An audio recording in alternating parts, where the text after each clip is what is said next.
जो करंट है वो एज इट इज चलता रहा जैसे चल रहा था, सही है। और वोल्टेज लैग कर गया, वोल्टेज की वैल्यू कांस्टेंट हुई और फिर वैसे ही चलना शुरू हो गई। तो देखिए कैपेसिटर ने आके क्या किया, हमारा एक सर्किट था जिसमें कुछ भी नहीं था, पावर फैक्टर 0 था। इंडक्टर आया, उसने पावर फैक्टर को खराब कर दिया बीच में से। पावर फैक्टर को खराब कैसे किया कि उसने फेज एंगल बढ़ा दिया। अब कैपेसिटर आया, उसने पावर फैक्टर को इंप्रूव कर दिया। Assalamualaikum. I hope you all are doing well. Today is our another lecture of first year physics chapter 9 और आज हम देखेंगे चैप्टर 9 के MCQs। इसमें हमारे पास फर्स्ट MCQ है, कहा जा रहा है the capacitance of a capacitor is not influenced by. जो कैपेसिटर की कैपेसिटेंस है वो किस चीज से इन्फ्लुएंस नहीं होती। चार ऑप्शन है, plate thickness, separation, area and nature of dielectric. तो देखते हैं, हमने जब कैपेसिटेंस निकाली थी पैरेलल प्लेट कैपेसिटर की, तो उसको हमने किस तरह से किया था। फर्स्ट एमसीक्यू है, हमने दो फॉर्मूले ड्राइव किए थे। जैसे हमारे पास एक कैपेसिटर है, ये कैपेसिटर की प्लेट्स, और इसके बीच में अभी मीडियम एयर है, एयर मीडियम यहाँ पे मौजूद है कैपेसिटेंस की, कैपेसिटर की प्लेट्स के बीच में। तो कैपेसिटेंस के लिए हमारे पास फॉर्मूला था C is equal to A epsilon not upon D. वहीं अगर हमारे पास एक कैपेसिटर है और उस कैपेसिटर की प्लेट्स के बीच में हमने एक डाइलेक्ट्रिक को ऐड कर दिया है। डाइलेक्ट्रिक यानी कि कोई ऐसा मटेरियल जिसमें से इलेक्ट्रिसिटी पास नहीं हो सकती, जैसे यहाँ एयर था, अब कोई मटेरियल ऐड कर दिया यहाँ पे। तो हमारे पास कैपेसिटेंस का फॉर्मूला हो जाता है C is equal to A epsilon not epsilon R upon D. तो देखिए जब हमने डाइलेक्ट्रिक को ऐड किया, कैपेसिटेंस का फॉर्मूला चेंज हो गया, इट मींस कैपेसिटेंस चेंज हो गई। और डाइलेक्ट्रिक को ऐड करने का मतलब क्या है कि कैपेसिटर की जो प्लेट्स है उसके बीच का जो मीडियम है, पहले मीडियम एयर था, बाद में मीडियम कोई और आ गया, वो मीडियम चेंज कर दिया हमने। सपोज करें ये जो मीडियम है ये हम ले लेते हैं, पेपर ले लेते हैं, कोई कागज है वो ऐड किया था हमने। तो मीडियम के चेंज करने से भी कैपेसिटेंस क्या हो जाएगी, चेंज हो जाएगी। दूसरा, अब देखते हैं किस किस चीज पर डिपेंड कर रही है कैपेसिटेंस। सबसे पहले प्लेट के एरिया पर डिपेंड कर रही है। जो प्लेट का एरिया होगा, जैसे ये हमारे पास दो ऐसे प्लेट्स है कैपेसिटर की, तो ये जो एरिया होगा कैपेसिटेंस इस पर डिपेंड कर रही है। दूसरा, जो प्लेट्स के बीच में डिस्टेंस है, जो सेपरेशन बिटवीन प्लेट्स है, वो ये डी है, डी पर भी डिपेंड कर रही है कैपेसिटेंस। और तीसरी चीज, ये जो एप्सिलॉन नॉट और एप्सिलॉन आर है, एक्चुअली ये क्या बता रहे हैं कि कैपेसिटेंस इस मीडियम पे भी डिपेंड कर रही है, क्योंकि इनकी वैल्यू जो एप्सिलॉन आर है और एप्सिलॉन नॉट, इनकी वैल्यू मीडियम पे डिपेंड कर रही है। हमारे पास मीडियम चेंज होगा तो एप्सिलॉन आर की वैल्यू चेंज होगी और कैपेसिटेंस भी चेंज हो जाएगी। तो फॉर्मूला क्या बता रहे हैं, तीन चीजों पर कैपेसिटेंस डिपेंड कर रही है, एरिया, डिस्टेंस बिटवीन प्लेट्स और मीडियम बिटवीन प्लेट्स। तो हमारे पास इसके अंदर देखें, option B plate area, area पे डिपेंड कर रही है। Option C plate separation, plate separation पे भी डिपेंड कर रही है। और option D nature of the dielectric, जैसा डाइलेक्ट्रिक होगा उसी हिसाब से कैपेसिटेंस भी चेंज होगी। तो इट मींस बी, सी और डी नहीं होंगे, बल्कि ए ऑप्शन सही होगा, क्योंकि प्लेट थिकनेस पर कैपेसिटेंस डिपेंड नहीं कर रही। तो हमारे पास एमसीक्यू ही यही है, the capacitance of a capacitor is not influenced by, किस चीज से इन्फ्लुएंस नहीं हो रही, किस चीज पर डिपेंड नहीं कर रही। तो प्लेट थिकनेस पर कैपेसिटेंस हमारे पास डिपेंड नहीं कर रही। तो हमारे पास जो फर्स्ट एमसीक्यू है उसमें हमारे पास सही ऑप्शन होगा ऑप्शन ए। ऑप्शन ए हमारे पास सही ऑप्शन हो जाएगा। अच्छा, इसमें मैं आपको एक और चीज बता देता हूं कि जो प्लेट थिकनेस है उसके ऊपर कैपेसिटेंस तो डिपेंड नहीं कर रही, बट कैपेसिटर की एक प्रॉपर्टी है जो प्लेट की थिकनेस पर डिपेंड कर रही होती है। हमारे पास सपोज करें कैपेसिटर है, कैपेसिटर ऐसे दो प्लेट्स है, ये एरिया है, ये वाली साइड एरिया है और ये थिकनेस है। अगर प्लेट की थिकनेस बहुत ज्यादा कम होगी तो कैपेसिटर हाई वोल्टेज सस्टेन नहीं कर पाता, बहुत ज्यादा हाई वोल्टेज देंगे कैपेसिटर जल जाएगा। तो कैपेसिटेंस तो डिपेंड नहीं कर रही, बट कैपेसिटर की जो सस्टेनेबिलिटी है हाई वोल्टेज पर, यानी कैपेसिटर वर्क कर भी सकेगा हाई वोल्टेज पर या नहीं, वो थिकनेस पर डिपेंड करती है वो बात। तो ये हमारे पास क्या होता है कि थिकनेस कैपेसिटेंस तो नहीं बढ़ा रही, बट कैपेसिटर की लाइफ जरूर बढ़ा देती है थोड़ी सी। देन एमसीक्यू नंबर 2 पे चलते हैं। What is the value of capacitance of a capacitor which has a voltage of 4 volt and has 16 coulomb of charge। एक कैपेसिटर है, उसकी कैपेसिटेंस बतानी है, जिसके ऊपर जो वोल्टेज है, हमें वोल्टेज दे दिया, उस कैपेसिटर पर वोल्टेज है 4 वोल्ट्स और कैपेसिटर ने जो चार्ज स्टोर किया हुआ है वो है 16 कूलम। हमें कैपेसिटेंस बतानी है, तो बहुत आसान है। हमने फॉर्मूला पढ़ा था Q इक्वल्स टू CV। अब देखिए, चार्ज पता है, वोल्टेज पता है, कैपेसिटेंस आ जाएगी। वोल्टेज मल्टीप्लाई हो रहा है, इधर आके डिवाइड हो जाएगा, Q divided by V equals to C। तो इसको हम डायरेक्टली ऐसे लिख देते हैं, C is equals to Q upon V। Voltage हमारे पास था, सॉरी लिखा हुआ है, चार्ज हमारे पास है 16 और वोल्टेज हमारे पास है 4। तो इनको डिवाइड करेंगे, 4 इंटू 1 और 4 इंटू 4, हमारे पास कैपेसिटेंस आ जाएगी 4 फैरेड। तो देखते हैं, हमारे पास ये ऑप्शन है, ऑप्शन बी हमारे पास 4 फैरेड है। तो इसको हम लिख लेते हैं कि ये हमारे पास आ गया, ऑप्शन बी सही है एमसीक्यू 2 में। नाउ थर्ड वन पे आते हैं, capacitors are used in electric power supply systems too. पहले इलेक्ट्रिक पावर सप्लाई सिस्टम्स क्या होते हैं? वो सिस्टम्स, वो इलेक्ट्रिकल सिस्टम्स जो किसी दूसरी चीजों को पावर दे रहे हो, उन्हें हम इलेक्ट्रिक पावर सप्लाई सिस्टम्स बोलते हैं। यानी कि किसी दूसरी इलेक्ट्रिकल सर्किट्स को पावर दे रहे हो वर्क करने के लिए, वो हमारे पास इलेक्ट्रिक पावर सप्लाई सिस्टम है, यानी पावर को सप्लाई कर रहे हैं। इसके अंदर ऑप्शंस है इंप्रूव पावर फैक्टर, कहा गया है कि कैपेसिटर क्यों नहीं, कैपेसिटर यूज होते हैं इलेक्ट्रिक पावर सप्लाई सिस्टम्स में, क्यों? कोई एक ऑप्शन सही होगा। Improve power factor, reduce line circuit, provide voltage stability और स्विचिंग। अच्छा, कैपेसिटर स्विचिंग के लिए तो यूज नहीं होता, इस ये तो ऑप्शन ही गलत है। प्रोवाइड वोल्टेज स्टेबिलिटी, ये भी नहीं होता। रिड्यूस लाइन करंट, ये भी नहीं होता। बल्कि कैपेसिटर मेनली जो यूज होता है, जो मेन उसका फीचर है वो ये कि वो पावर फैक्टर इंप्रूव करता है कैपेसिटर। अब पावर फैक्टर होता क्या है और कैसे इंप्रूव करता है, इसको मैं लास्ट में बताऊंगा। ये थोड़ा लॉन्ग एमसीक्यू है और काफी अच्छा एमसीक्यू है, देखेंगे इसको। अभी के लिए सिर्फ ऑप्शन लिख लेते हैं कि ये ऑप्शन ए सही होगा इसका। इसको हम लास्ट में सबसे समझते हैं कि क्यों ऑप्शन ए सही होगा। अभी एमसीक्यू 4 पे आते हैं, कहा जा रहा है in a variable capacitor capacitance can be varied by. Variable capacitor में कैपेसिटेंस वेरीड होती है, मतलब चेंज होती है किस तरह से? तो पहले मैं आपको बता देता हूँ वेरिएबल कैपेसिटर किस तरह से वर्क करता था। सपोज करें ये दो कैपेसिटर की प्लेट, सॉरी नहीं, वेरिएबल कैपेसिटर इस तरह का नहीं होता। वेरिएबल कैपेसिटर की एग्जांपल इस तरह से होती है, जैसे आपने देखा हो कि जो फैंस होते हैं मोस्टली, उनका जो बटन होता है, स्विच होता है, उसके साथ में एक नॉब लगी होती है जिसको रोटेट करके हम फैन को कम ज्यादा कर सकते हैं। सेम कैपेसिटर जो होता है, वेरिएबल कैपेसिटर इस शेप का होता है, बाहर से इस शेप का होता है, अंदर से थोड़ा चेंज होता है।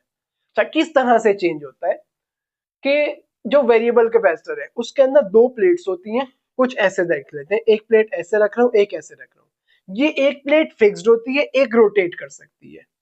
ये कुछ इस तरह से रोटेट करेगी ऐसे, और वापसी ऐसे भी आ सकती है, ऐसे रोटेट कर सकती है प्लेट। ये वाली फिक्स्ड है, ये रोटेटेबल प्लेट है। अब वो जो जैसे मैंने नॉब का बताया, उस नॉब को घुमाते हैं तो ये प्लेट ऐसे रोटेट करती है। अच्छा, अब होता क्या है कि जैसे ये हमने इस प्लेट को रोटेट करवाना शुरू किया, जितना ये वाली प्लेट रोटेटेबल प्लेट्स के सामने आएगी, वो एरिया कैपेसिटर बनता जाएगा। अभी ऐसे आधी प्लेट आगे आई हुई है, तो आधा जो प्लेट का एरिया है वो कैपेसिटर बन गया। तो सपोज करें ऐसे रोटेट हो रही है, थोड़ा सा एरिया कैपेसिटर बना है, और रोटेट हुई और कैपेसिटर बन गया। अब ये कैपेसिटेंस मैक्सिमम हो गई जब ये बिल्कुल एक दूसरे के सामने आ गए। तो वेरिएबल कैपेसिटर में क्या होता है, एक प्लेट फिक्स्ड है, एक रोटेटरी प्लेट है। कैपेसिटेंस कैसे चेंज हो रही है? जो रोटेटेबल प्लेट्स है उसको रोटेट करके, इन और आउट करके कैपेसिटेंस चेंज हो जाती है, वेरी होती है।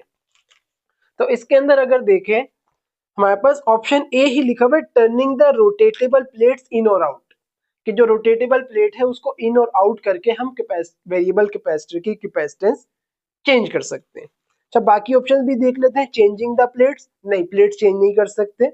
स्लाइडिंग द रोटेटेबल प्लेट्स, अच्छा स्लाइड नहीं करते, इस बात को याद रखना, रोटेट करवा रहे हैं हम, स्लाइड नहीं करवा रहे। स्लाइड का मतलब ये होता है कि देखें, स्लाइड और रोटेट का मतलब डिफरेंट है। रोटेट का मतलब है रोटेट करवाना, स्लाइड का मतलब है ऐसे स्लाइड करवाना, ऐसे। तो हम रोटेट करवा रहे होते हैं वेरिएबल कैपेसिटर में। अच्छा, और है changing the material of plate. नहीं, प्लेट का मटेरियल चेंज नहीं कर सकते, अलाउड नहीं है ये। तो इसमें हमारे पास एमसीक्यू 4 में भी ऑप्शन ए सही है हमारे पास। Now MCQ 5, energy stored in a capacitor is, ये तो सिंपल आसान सा है। हमने देखा था कि कैपेसिटर की एनर्जी जो स्टोर्ड होती है वो हमारे पास एमसीक्यू 5 है, उसे हम किस तरह से देखते हैं। हमारे पास फॉर्मूला होता था E is equal to half CV square. ये तो आपको याद होगा, इसका हमने पूरा एक टॉपिक देखा था इसका, और न्यूमेरिकल्स भी किए हैं। तो सिंपली हमारे पास जो कैपेसिटर की एनर्जी स्टोर्ड है वो डिटरमाइन करने के लिए फॉर्मूला होता है E is equal to half CV square, जो ऑप्शन बी है इसके अंदर। हमारे पास आ गया option B. Now MCQ number 6, the time constant for of a series RC circuit consisting of 100 microfarad capacitor in series with 100 ohm resistor is। अच्छा, इसमें आपको कहा जा रहा है, एक मिनट, इसको साथ साथ बना लेते हैं कि गिवन क्या क्या है।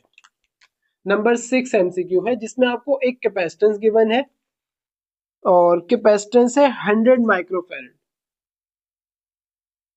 अगर हम इसे फेरेड में करना चाहें तो माइक्रो की वैल्यू होती थी एक्सपोनेंट -6, हमारे पास आ जाएगा 100 एक्सपोनेंट -6। और अगर यहाँ से 2 पॉइंट पीछे ले जाए तो यहाँ 2 वैल्यूज कम हो जाएंगी, हमारे पास कैपेसिटेंस आ जाएगी 1 एक्सपोनेंट -4 फेरेड। ठीक। और सेकंड चीज हमें जो गिवन है वो है in series with 100 ohm resistor. इसके साथ एक रेजिस्टर भी गिवन लगा हुआ है और उस रेजिस्टर की रेजिस्टेंस है 100 ओहम। अच्छा, इसको आपको पहले समझना होगा कि कहा क्या जा रहा है इस एमसीक्यू के अंदर। कहा जा रहा है कि एक सर्किट है जिसमें एक कैपेसिटेंस है, इस कैपेसिटर के साथ एक सीरीज में रेजिस्टर लगा हुआ है। सही है। अब हो सकता है यहाँ बैटरी भी लगी हो नहीं लगी, उसका हमें अभी कुछ नहीं बताया हुआ। बस कहा हुआ है कि इस तरह का एक सर्किट है जिसमें एक कैपेसिटर है और एक रेजिस्टर है जो सीरीज में लगे हुए हैं, और कुछ नहीं बताया हुआ। हाँ, और हमें फाइंड करना है टाइम कांस्टेंट। टाइम कांस्टेंट होता था टॉ। अब जो इस तरह के कैपेसिटर्स होते हैं जिसमें ये कहलाता है एक सिंप्लीफाइड आरसी सर्किट, एक रेजिस्टेंस एक कैपेसिटेंस, तो ये आरसी सर्किट है। इसमें हमारे पास जो टाइम कांस्टेंट होता है टॉ, वो बराबर होता है रेजिस्टेंस इनटू कैपेसिटेंस के। ये टॉ क्या होता है? टॉ हमारे पास एक खास वैल्यू होती है टाइम की, और उस टाइम का जब मल्टीप्लाई बाय 5 हो जाता है, 5 टाइम्स ऑफ ये टॉ हो जाए तो हमारा कैपेसिटर फुल चार्ज हो जाता है। लेट सपोज टॉ हमारे पास आया था 10 सेकेंड, सपोज कर ले, तो मैं बोलूं कैपेसिटर कितनी देर में चार्ज होगा, आप बोलोगे 10 इंटू 5, 50 सेकेंड में कैपेसिटर फुल चार्ज हो जाएगा। तो यहाँ पे अगर हम इस टाइम कांस्टेंट की वैल्यू निकालने की कोशिश करें तो हमारे पास क्या आ जाएगी, tau equals to R C, resistance 100 into capacitance 1 exponent -4। तो इसको आप सिंपल मल्टीप्लाई करें या ऐसे देख लेते हैं, 100 है, इसको मैं ऐसे लिख सकता हूँ 1 एक्सपोनेंट 2, 2 पॉइंट पीछे लेके जाएंगे पावर प्लस में बढ़ेगी, और 1 एक्सपोनेंट -4, 1 इंटू 1 1 आ जाएगा, एक्सपोनेंट 2 और एक्सपोनेंट -4, 2 -4 -2 आ जाएगा। सही है। अब 1 का जो पॉइंट है वो यहाँ पे, हम 2 पॉइंट पीछे लेके जाए तो ये -2 खत्म हो जाएगा एक्सपोनेंट पे से, तो हमारे पास आ जाएगा 1 और ये 2, 0.01। और अगर आप चाहें इसको मजीद सॉल्व करना चाहें 0.01 क्या, तो पावर पीछे इस तरफ जा रहे, पावर बढ़ेगी और एक्सपोनेंट -2 एज इट इज रहेगा, +2 से -2 कैंसिल होगा, हमारे पास रिजल्ट आ जाएगा 0.01 सेकेंड। ये हमारे पास वैल्यू आ गई टॉ की, जो टाइम कांस्टेंट था फॉर दिस सर्किट। अच्छा, अगर मैं आपसे बोलता हूँ 0.01 टॉ की वैल्यू आई है, वैसे ही कैपेसिटर कितनी देर में चार्ज हो जाएगा, 0.01 इंटू 5, 0.05 सेकेंड में कैपेसिटर फुल चार्ज हो जाएगा। तो ये हमारे पास क्या था, time constant for an simplified RC circuit.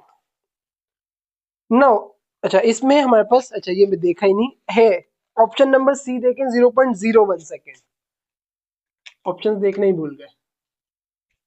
Option C सही होगा एमसीक्यू नंबर 6 में। Now the charging of a capacitor through a resistance follows. जब कैपेसिटर चार्ज हो रहा है तो वो कौन सा लॉ फॉलो करेगा, linear law, square law, exponential law या नन ऑफ द। चल मैं पहले बताता हूँ ये लॉ क्या कहते हैं। लॉ ये कह रहे हैं कि जब लीनियर लॉ का मतलब क्या होता है कि अगर सपोज करें ये कैपेसिटर है, यहाँ पे हम रख देते हैं जो चार्ज या कैपेसिटेंस रख लेते हैं और यहाँ पे हम टाइम रख लेते हैं, कैपेसिटर चार्ज होगा। लीनियर लॉ का मतलब है कि जो ग्राफ बनेगा ना उसकी चार्जिंग का, वो लीनियरली बनेगा, स्ट्रेट लाइन होगी। तो यहाँ पे चार्ज ही आएगा, charge with respect to charge graph बनता है। अब या तो वो ग्राफ ऐसे हो जाए या ऐसे हो जाए, ऐसे हो जाए, ऐसे हो जाए, कुछ ना कुछ लीनियर ग्राफ बनेगा। अच्छा, स्क्वायर ग्राफ में एक स्क्वायर का ग्राफ बनेगा और वो कुछ इस तरह का होता है। अगर हम देखें y equals to x square, हर वैल्यू पॉजिटिव रहेगी और आहिस्ता आहिस्ता बढ़ेगी। हाँ, स्क्वायर ग्राफ कुछ इस तरह का बनेगा। इसका मतलब अगर कैपेसिटर की चार्जिंग एक स्क्वायर लॉ फॉलो कर रही होती तो ग्राफ ऐसा बनता, ऐसा भी नहीं बनता। एक्सपोनेंशियल लॉ क्या कहता है? एक्सपोनेंशियल लॉ कहता है कि अगर ग्राफ हमारा कुछ ऐसे बनता है, कैसे बनता है, हाँ ऐसे बनता है, तो फिर हमारे पास ये कौन सा है, लीनियर लॉ, ये स्क्वायर लॉ और ये वाला एक्सपोनेंशियल लॉ। तो जो चार्जिंग ऑफ कैपेसिटर है वो किस लॉ को फॉलो कर रही है हमें ये बताना है। तो इसमें से हमारे पास जो चार्जिंग ऑफ कैपेसिटर है वो एक्सपोनेंशियल लॉ को फॉलो करती है। किस तरह से? जब कैपेसिटर को हम चार्ज पे लगाते हैं, मैंने अभी यहाँ पे ये बड़ा अच्छा हुआ कि मैंने बता दिया टॉ वाली बात कि कैपेसिटर कब फुल चार्ज होता है, 5 टॉ में। जब हमने कैपेसिटर को सपोज करें इसी वैल्यू को इमेजिन करके इस वाले एमसीक्यूज को समझते हैं, ये बताना बहुत फायदेमंद हो गया यहाँ पे। अब आपको बात और अच्छी समझ आएगी। कैपेसिटर में कब फुल चार्ज होगा, 5 टॉ पे, और यह टॉ की वैल्यू सपोज कर लेते हैं 1 सेकंड, ताकि और अच्छा सा समझ आ जाए आपको। 1 सेकंड सपोज कर लेते हैं, तो इसके हिसाब से कैपेसिटर फुल चार्ज होगा 5 सेकंड में। जब हम कैपेसिटर को चार्जिंग पे लगाते हैं तो 1 टॉ, फिर 2 टॉ, 3 टॉ, 4 टॉ, 5 टॉ में फुल चार्ज। जब 1 टॉ टाइम गुजरता है तो कैपेसिटर चार्ज हो जाता है 63.2% कैपेसिटर चार्ज हो जाता है। सही है। जैसे ही 2 टॉ गुजरते हैं, यानी अभी 1 टॉ, 1 सेकंड गुजरता है, एक और सेकंड गुजर गया, 2 टॉ हो गए, तो कैपेसिटर चार्ज हो जाता है 86%, 86.3% कैपेसिटर चार्ज हो जाता है 2 टॉ में। फिर एक और टॉ गुजरता है, 3 टॉ हो गए, अब कैपेसिटर चार्ज हो जाता है 95%। देन 4 टॉ पे कैपेसिटर चार्ज हो जाता है 98.1%। और 5 टॉ पे कैपेसिटर को फुल चार्ज होना होता है, बट कैपेसिटर फुल चार्ज नहीं होता। तो अब आप बोलेंगे कि ये क्या बात हुई, इतनी देर से कह रहे थे 5 टॉ में फुल चार्ज हो जाएगा, क्यों नहीं हो रहा? तो एक कैपेसिटर कभी भी फुल चार्ज नहीं हो सकता, ये कैपेसिटर की प्रॉपर्टी होती है। 5 टॉ में कैपेसिटर 99.3% चार्ज हो जाता है। ये कैसे किया है हमने? यहाँ पे tau equals to 1, tau equals to 2, tau equals to 3, tau equals to 4। अच्छा ये एट है, एट टॉ इक्वल्स टू 4 और एट टॉ इक्वल्स टू 5। सही। तो क्या हुआ, कैपेसिटर 5 टॉ में 99.3% चार्ज हो गया, जिसे हम कहते हैं कि कैपेसिटर फुल चार्ज हो गया। 99.3 100 ही हो जाता है। अब ये जो चार्जिंग हो गई, ये इसका अगर ग्राफ बना तो आपको क्या लगता है कौन सा ग्राफ बनेगा, ये या ये?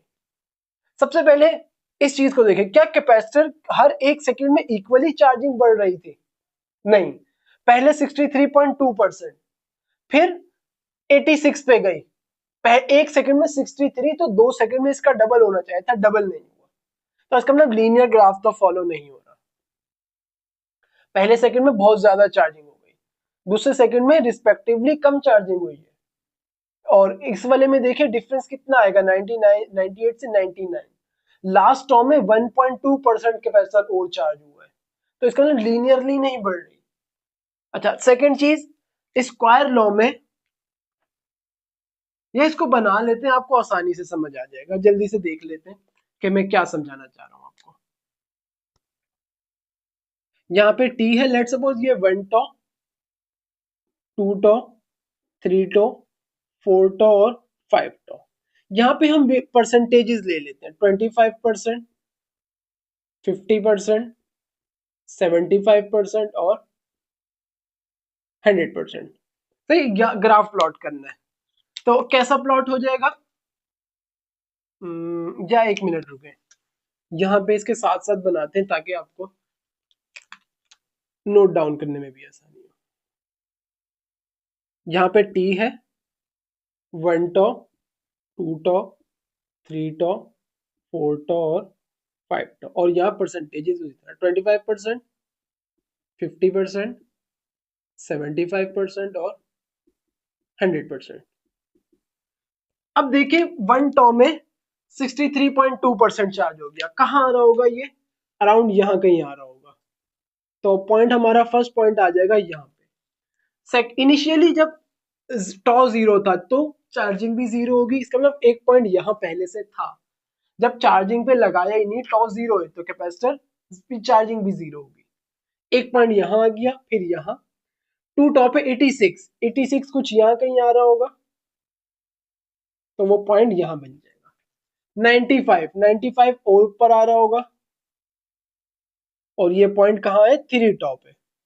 फिर 4 टॉ 98 इससे और ऊपर आ रहा होगा कुछ यहाँ पर। फिर 5 टॉ इससे और ऊपर, 100 से थोड़ा सा नीचे कुछ यहाँ आ रहा होगा। ये आ गया 5 टॉ पे। इसका ग्राफ अगर प्लॉट करें तो कैसा बन जाएगा? कुछ ऐसा। ये कौन सा वाला ग्राफ था? ये वाला। अगर हल्का हल्का भी नजर आ रहा हो, मैंने यहाँ ऐसे बनाया था। ये कौन सा ग्राफ है? एक्सपोनेंशियल। तो चार्जिंग ऑफ कैपेसिटर कौन सा लॉ फॉलो करेगी? एक्सपोनेंशियल लॉ को फॉलो करती है चार्जिंग ऑफ कैपेसिटर, और वो इसके अंदर ऑप्शन है, option number C. Now MCQ number 8, when the total charge in a capacitor is doubled, the energy stored is। अगर कैपेसिटर में जो चार्ज है वो डबल कर देते हैं तो जो एनर्जी होगी वो कितनी बढ़ेगी या कम होगी वो बताना है। तो हमने चार्जिंग एनर्जी के लिए फॉर्मूला तो लिखा हुआ है। अच्छा सॉरी, एक मिनट, ये वाला नहीं यूज होगा, फॉर्मूला हमारे पास दूसरा यूज होगा। क्या है कि the when the total charge in a capacitor is doubled, जब चार्ज डबल हो रहा है तो एनर्जी जो स्टोर्ड हुई है वो कितनी होगी। तो ये हमारे पास हो जाएगा, इसके लिए फॉर्मूला होता है हाफ क्यू वी 7, और ये MCQ नंबर है 8।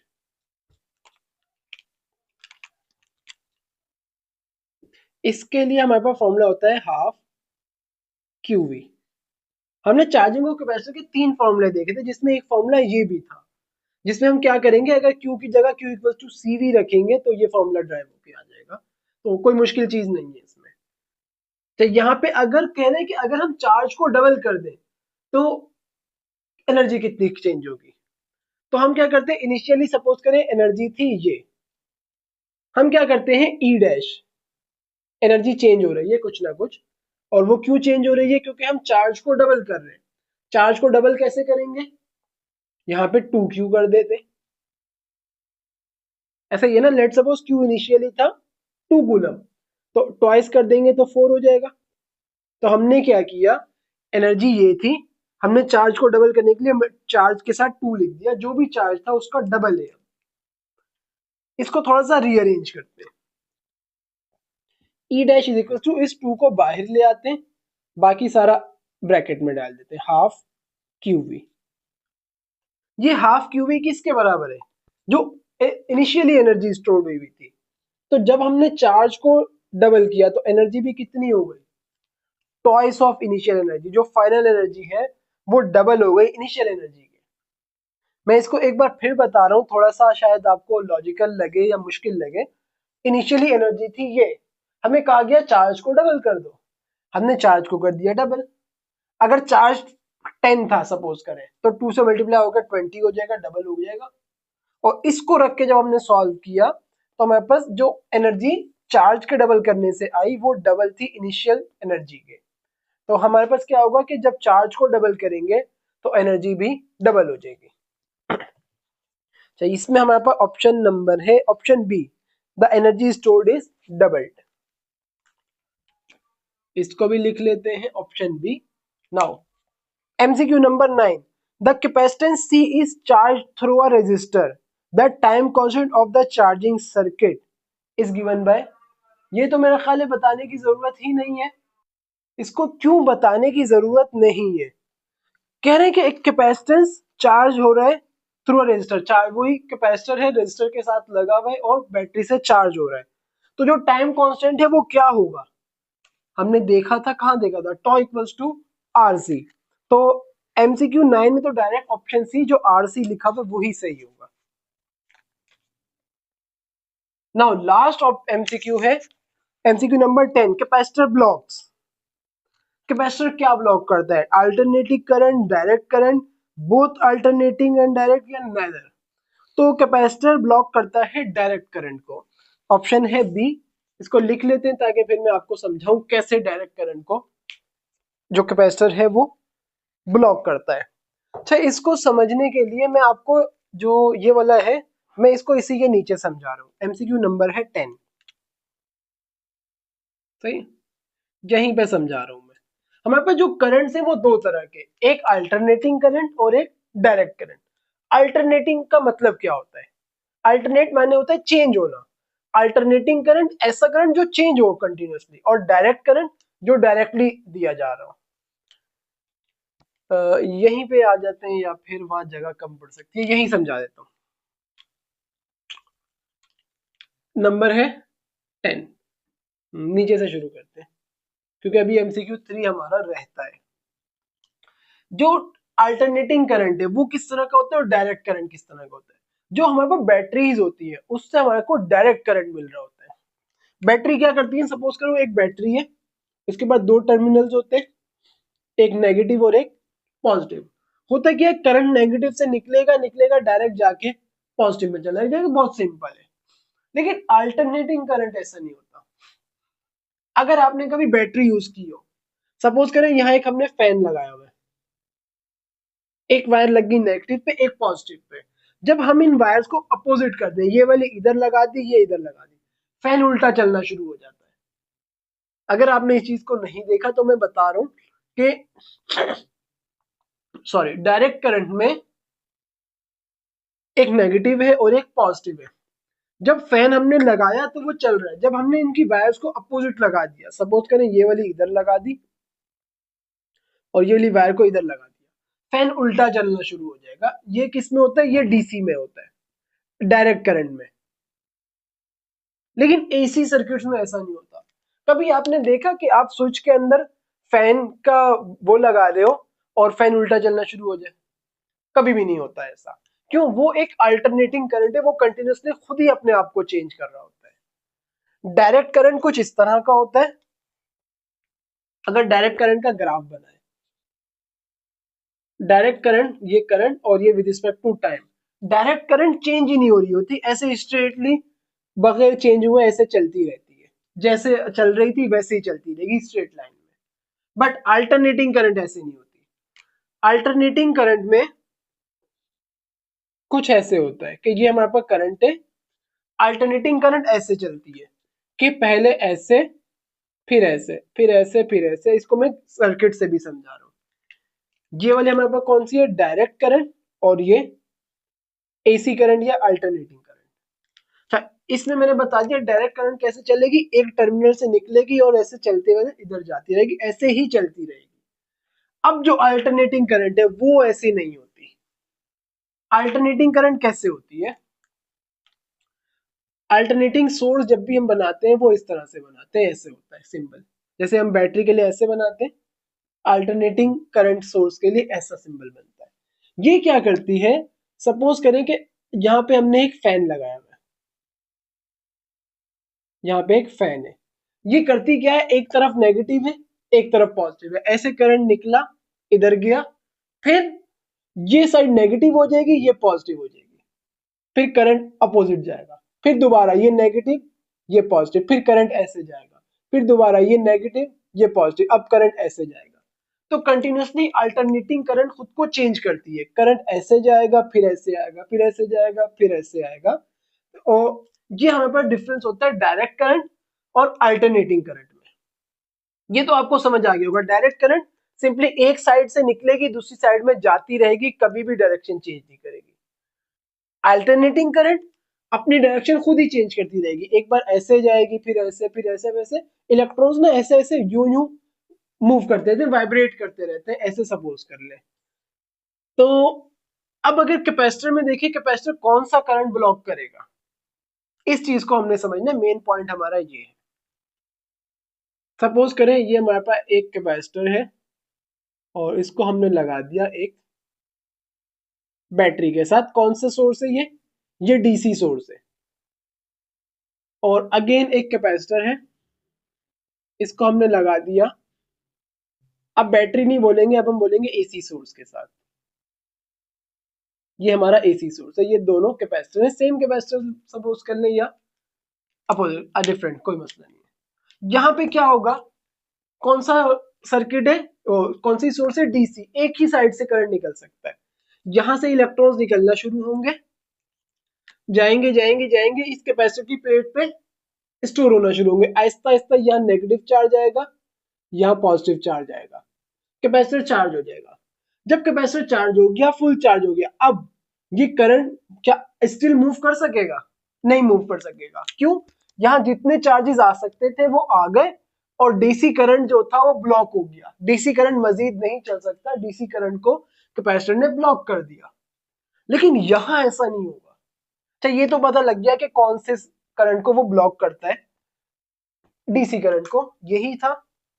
हाँ, जो डायरेक्ट करंट है डीसी करंट, उसको कैपेसिटर ब्लॉक कर देता है। अब देखना ये कि एसी को ब्लॉक क्यों नहीं कर रहा, एसी सोर्स को, एसी करंट को क्यों ब्लॉक नहीं कर पा रहा कैपेसिटर। तो इसका एक रीजन है। सपोज करें पहले यहाँ नेगेटिव था यहाँ पॉजिटिव था, यहां से इलेक्ट्रॉन्स निकले। अच्छा, मैं कैपेसिटर थोड़ा सा यहाँ बड़ा बना रहा हूं ताकि समझने में आसानी हो। यहां से करंट निकला इस प्लेट पे, सॉरी इलेक्ट्रॉन्स निकले इस प्लेट पे आके स्टोर होना शुरू हुआ ऐसे, और इस तरफ क्या हुआ, यहां से इलेक्ट्रॉन निकल गए, इधर पॉजिटिव चार्ज आ गया। सेम वही चीज जो कहानी यहाँ हुई थी वही यहाँ हुई। अब डीसी एसी सोर्स ने क्या किया, अपने आप को उल्टा कर दिया, नेगेटिव और ये, सॉरी पॉजिटिव और ये नेगेटिव। तो अब क्या हुआ, ये जो इलेक्ट्रॉन स्टोर हुए थे ये वापसी इधर आना शुरू हो जाएंगे, क्योंकि नेगेटिव और ये पॉजिटिव अट्रैक्ट करेगा, ये सारे इलेक्ट्रॉन निकल के इधर आ गए और यहाँ पे चार्ज आ गया पॉजिटिव, और इधर नेगेटिव था, नेगेटिव से इलेक्ट्रॉन्स निकले यहाँ आए और इसके ऊपर वापसी इसके ऊपर चार्ज आ गया नेगेटिव। अब अगेन एसी सोर्स ने फिर अपने आप को टर्न ओवर किया, इधर नेगेटिव और इधर पॉजिटिव। अब क्या हुआ, यहां से इलेक्ट्रॉन्स निकले और यहाँ आके दोबारा से स्टोर्ड होना शुरू हुए नेगेटिव, और ये वाले इलेक्ट्रॉन्स पॉजिटिव तरफ खींचे, ये सारे इलेक्ट्रॉन्स चले गए यहाँ वापसी पॉजिटिव। अब फिर वही पॉजिटिव और नेगेटिव, फिर क्या होगा, ये चलता रहेगा, ये साइकिल कभी खत्म ही नहीं होगी। तो इसका मतलब क्या AC source, AC current block हो रहा है, नहीं हो रहा, एसी करंट तो रुक ही नहीं रहा। कौन सा करंट रुका था, डीसी करंट रुक गया था। तो इट मींस जो कैपेसिटर है वो डीसी करंट को ब्लॉक करता है, एसी करंट को ब्लॉक नहीं करता। ना हमारे पास एमसीक्यू नंबर 3 था जिसको हम जल्दी से देखते हैं। कहा जा रहा है capacitors are used in electric power supply system 2। अच्छा, अब इसको समझना ना थोड़ा सा मुश्किल है कि पावर पावर फैक्टर इंप्रूव कैसे होता है। हमारे पास एमसीक्यू नंबर कौन सा 3 है। आपको पहले 3 तरह के सर्किट समझने होंगे, हमारे पास 3 तरह के सर्किट्स हो सकते हैं पॉसिबल। एक सपोज करें, एक है कैपेसिटर और इसके साथ बैटरी लगी हुई है। एक हमारे पास है रेजिस्टर और इसके साथ बैटरी लगी हुई है।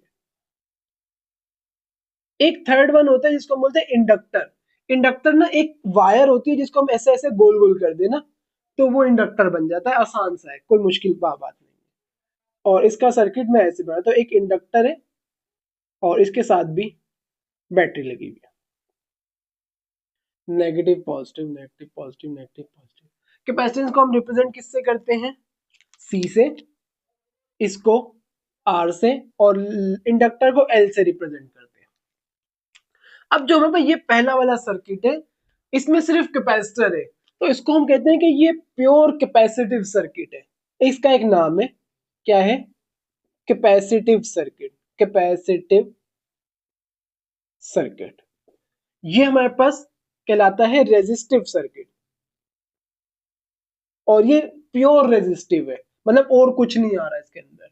Resistive circuit. अगर कोई और भी आ रहे होते, जैसे हमने कहा था एक सर्किट में कैपेसिटर और रेजिस्टर आ रहे थे, हमने इसको आरसी सर्किट बोल दिया था।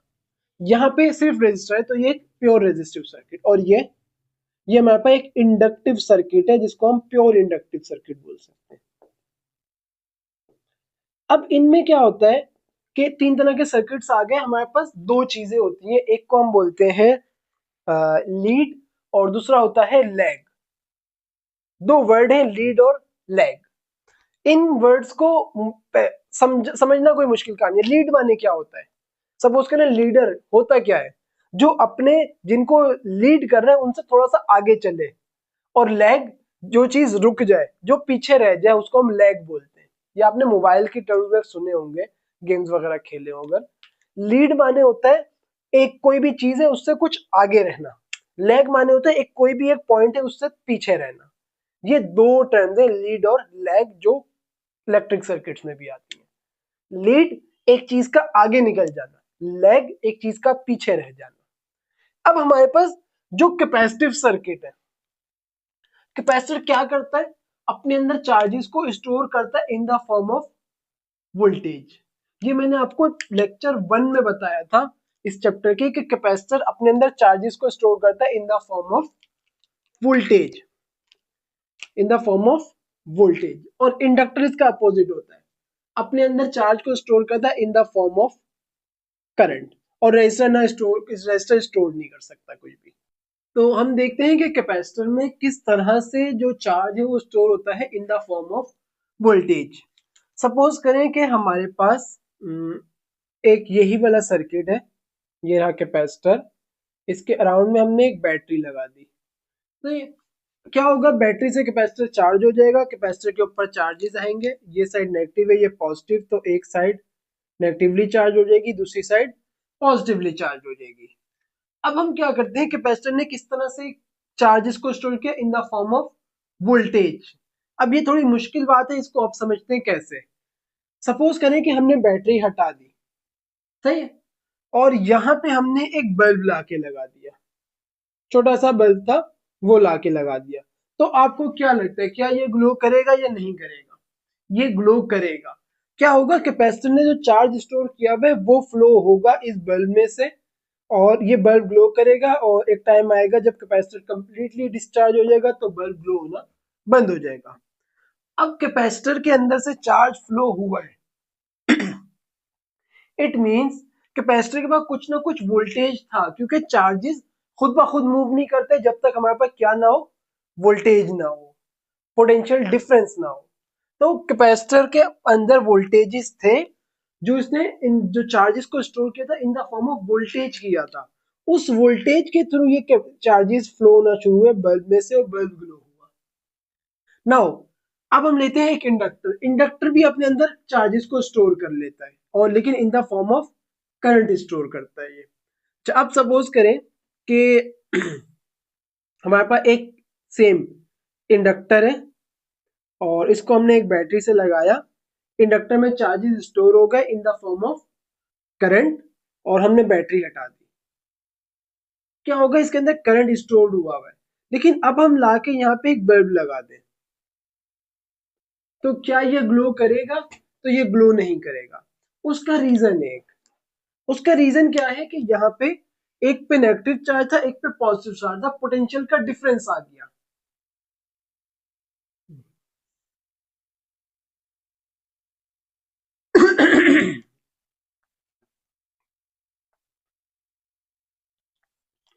तो हम देखते हैं कि कैपेसिटर कैसे करंट को चार्जेस को स्टोर करता है in the form of voltage, और इंडक्टर कैसे करंट चार्जेस को। तो हम देखते हैं कि कैसे कैपेसिटर चार्जेस को स्टोर करता है in the form of voltage, और इंडक्टर चार्जेस को स्टोर करता है in the form of current. इससे पहले आपको एक चीज समझनी होगी कि चार्जेस स्टोर हो गए, सपोज अब चार्जेस को मूव कौन करवाएगा, पोटेंशियल डिफरेंस, या जिसको हम वोल्टेज बोलते हैं। वोल्टेज होंगे तो चार्जेस मूव करेंगे, वोल्टेजेस नहीं होंगे तो चार्जेस मूव नहीं कर सकते। यानी कि कुछ ना कुछ पोलैरिटी का डिफरेंस आना चाहिए, पोटेंशियल का डिफरेंस आना चाहिए, जब सिर्फ तभी चार्जेस मूव करेंगे, वरना नहीं करेंगे। अब क्या होता है कि सपोज करें कि मैंने एक एग्जांपल ली, एक बैटरी है, और हमने देखा था कि अगर कोई चीज बैटरी के साथ डायरेक्टली कनेक्टेड हो, जैसे ये कैपेसिटर है, इसके दोनों एंड्स बैटरी से डायरेक्टली कनेक्टेड है, तो जो वोल्टेज यहाँ होगा वही यहाँ होगा। क्यों, क्या हुआ कि ये डायरेक्टली जो यहाँ पे पोटेंशियल था वही यहाँ इस प्लेट पे पोटेंशियल आ जाएगा, और जहाँ यहाँ पे पॉजिटिव पोटेंशियल था वही इधर आ जाएगा। अब मैं आपसे कहता हूं कि मैंने ये वायर ऐसे करके बहुत ज्यादा बड़ी कर ली, और अब लाके यहाँ लग रही है, सेम इस तरफ भी घूम घूम के कहीं ना कहीं से होती हुई इतनी बड़ी वायर है, और अब आके कैपेसिटर में लग रही है। अब भी क्या होगा, जो वोल्टेज यहाँ है वही यहाँ होगा, एक आइडियल केस में। क्यों, क्योंकि वायर के अंदर पोटेंशियल ड्रॉप आता ही नहीं है। ये आइडियल केस की बात करूं, एक्चुअल में ऐसा नहीं होता। आइडियल केस में कि वायर के अंदर पोटेंशियल ड्रॉप जो है, यानी कि पोटेंशियल जैसे जो यहाँ पोटेंशियल है सेम वही यहाँ होगा, बहुत मिनिमल चेंज आता है जिसको हम कंसिडर नहीं करते। तो इट मीन वायर की वजह से पोटेंशियल में ड्रॉप नहीं आता, यानी कि जो नेगेटिव पोटेंशियल, लेट सपोज इस तरफ नेगेटिव पोटेंशियल -5 वोल्ट है, तो इस पे भी -5 ही आएगा, वायर को कितना बड़ा कर लो। और इस तरफ +5 है तो इधर भी +5 आएगा, वायर के बड़े होने से कोई फर्क नहीं आएगा। अब मैं आपको बताता हूं, ये बात, दो चीजें याद रखनी है। एक, चार्जेस मूव किसकी वजह से करते हैं, पोटेंशियल डिफरेंस या वोल्टेज की वजह से। और दूसरा, वायर की लेंथ से जो पोटेंशियल का ड्रॉप है वो इतना मिनिमल होता है कि हम बोलते हैं कि कोई पोटेंशियल ड्रॉप नहीं आया। यानी कि जो पोटेंशियल यहाँ होगा वही यहाँ होगा। अब आते हैं यहाँ पे कि लेट सपोज कैपेसिटर एक, ये आ गया हमारा कैपेसिटर, वही ऊपर वाली डायग्राम दोबारा बना रहे। इसको मैं आपको दो एग्जांपल से समझा दूंगा, आपको काफी अच्छे से समझ आएगा। नेगेटिव और पॉजिटिव क्या होगा, इस तरफ नेगेटिव चार्ज आ जाएगा और इस तरफ पॉजिटिव चार्ज आ जाएगा। कैपेसिटर है, कनेक्ट किया, डायरेक्टली आ गया। अब क्या हुआ, जो वोल्टेज यहाँ है वही वोल्टेज इसके ऊपर आ गया। तो होगा क्या यहाँ पे हमारे पास, सपोज करें कि हमने इसको हटा दिया बैटरी को, क्या कैपेसिटर में चार्जेस स्टोर हो गए, वो तो हो गए दिख रहा है। क्या वो चार्जेस अभी मूव कर रहे हैं, अभी नहीं कर रहे, क्योंकि सर्किट कंप्लीटेड नहीं है। सपोज करें यहाँ लाके हमने एक बल्ब लगा दिया, क्या ये छोटा छोटा सा जो बल्ब होता है वो लगाया है, क्या ये बल्ब ग्लो करना शुरू होगा, तो होगा। क्यों, एक तरफ नेगेटिव चार्ज है, एक तरफ पॉजिटिव है, यहां से इलेक्ट्रॉन निकलना शुरू होंगे और पॉजिटिव चार्ज में चले जाएंगे। तो क्या हुआ, कैपेसिटर के अंदर से इलेक्ट्रॉन्स निकले, बल्ब में गए, बल्ब ग्लो हुआ और वो फिर पॉजिटिव साइड पे आ गए। आहिस्ता आहिस्ता करके सारे यहाँ से इलेक्ट्रॉन्स निकल के यहाँ चले जाएंगे, कैपेसिटर डिस्चार्ज हो जाएगा और बल्ब ग्लो होना बंद हो जाएगा। अब जो चार्जेस स्टोर हुए, चार्जेस फ्लो हुए यहाँ पे, और चार्जेस किसकी वजह से फ्लो करते हैं, वोल्टेज की वजह से। इसका मतलब इसके पास वोल्टेज था, कैपेसिटर जब चार्ज हुआ तो कैपेसिटर के पास वोल्टेज था, जिस वोल्टेज को यूज करके करंट फ्लो हुआ है। तो जो कैपेसिटर ने चार्ज स्टोर किया था वो किस फॉर्म में किया था, in the form of voltage. अगर वोल्टेज की फॉर्म में नहीं होता तो ये चार्जेस कभी भी फ्लो नहीं करते। और दूसरा, डायरेक्टली आप देख सकते हैं, एक तो ये हो गया कि किस तरह से in the form of voltage capacitor charge store कर रहा है। दूसरा ये कि आप देखें कि यहाँ पे नेगेटिव पोटेंशियल होगा नेगेटिव चार्जेस की वजह से, यहाँ पॉजिटिव पोटेंशियल होगा, तो पोटेंशियल का डिफरेंस तो आ ही रहा है। तो हम डायरेक्टली बोल सकते हैं कि चार्ज जो स्टोर हुआ है वो in the form of voltage या पोटेंशियल डिफरेंस स्टोर हुआ है। नाउ इंडक्टर पे आते हैं। जब मैं इंडक्टर की डायग्राम बना रहा था तब मैंने बताया था कि इंडक्टर होता क्या है। सिंपल एक वायर जिसको हम इस तरह से गोल गोल कॉइल की फॉर्म में कर दें तो इंडक्टर बन जाता है। तो ये क्या है तो ये वायर ही। और मैंने अभी अभी बताया था वायर के ऊपर पोटेंशियल ड्रॉप नहीं आता, यानी कि जो बैटरी पे यहां मैंने जो डायग्राम बनाई थी ऐसे कैपेसिटर लगाया था शायद मैंने, जो वोल्टेज यहाँ होगा, सॉरी जो पोटेंशियल यहाँ होगा वही पोटेंशियल यहाँ होगा, जो पॉजिटिव पोटेंशियल यहाँ होगा वही यहाँ होगा। तो अगर इंडक्टर की बात करें, यहाँ पे तो देखिए एक तरफ नेगेटिव और एक तरफ पॉजिटिव चार्ज आ गया था तो डिफरेंस आ गया था पोटेंशियल का।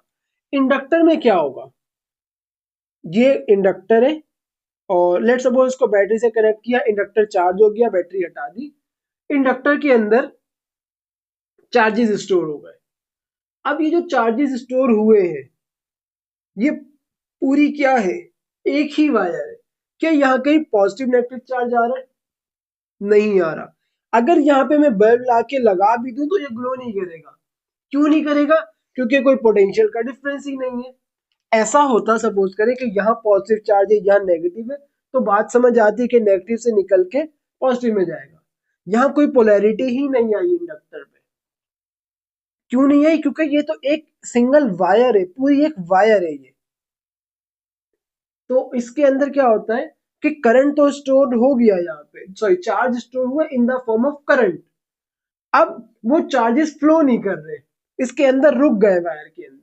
क्यों रुक गए, क्योंकि कोई पोलैरिटी इसके पास नहीं है। तो इस तरह इंडक्टर में चार्ज स्टोर होता है in the form of current, यहां पे चार्ज स्टोर होता है in the form of voltage. अब इस बात को जहन में रखना है कि क्या क्या हो रहा था। ये in the form of voltage अपने अंदर करंट को स्टोर करता है, चार्ज को स्टोर करता है। नाउ मजीद एक बार फिर यही डायग्राम बनाते हैं। मैंने आपको बताया था एमसीक्यू 3 जो है वो थोड़ा सा हार्ड है, उसके लिए ये सब समझना पड़ेगा। अगेन क्या हुआ, एक नेगेटिव और एक पॉजिटिव। सपोज करते हैं कि यहाँ पे एक रजिस्टर लगा लेते हैं।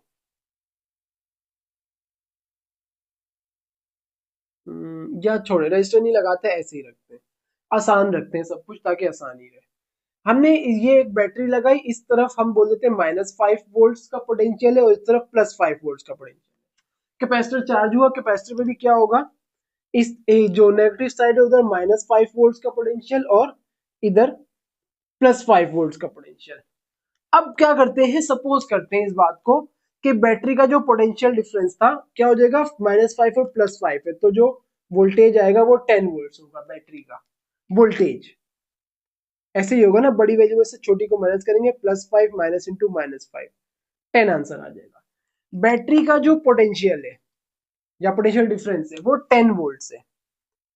क्या होता है, हम किसी तरह से अचानक से इस पोटेंशियल को कम कर देते हैं और 5 कर देते हैं, तो क्या सर्किट का जो पोटेंशियल डिफरेंस, सर्किट का वोल्टेज है वो फौरन से कम हो जाएगा, नहीं होगा। क्यों नहीं होगा, कैपेसिटर का भी क्या वोल्टेज था 10 वोल्ट। तो जैसे ही यहां से वोल्टेज कम हुआ, सर्किट में से करंट कम होने ही लगेगा कि कैपेसिटर अपना वोल्टेज देना शुरू कर देगा। तो होगा क्या कि करंट पहले चेंज हो जाएगा, वोल्टेज बाद में चेंज होगा सर्किट का। देखें कैसे,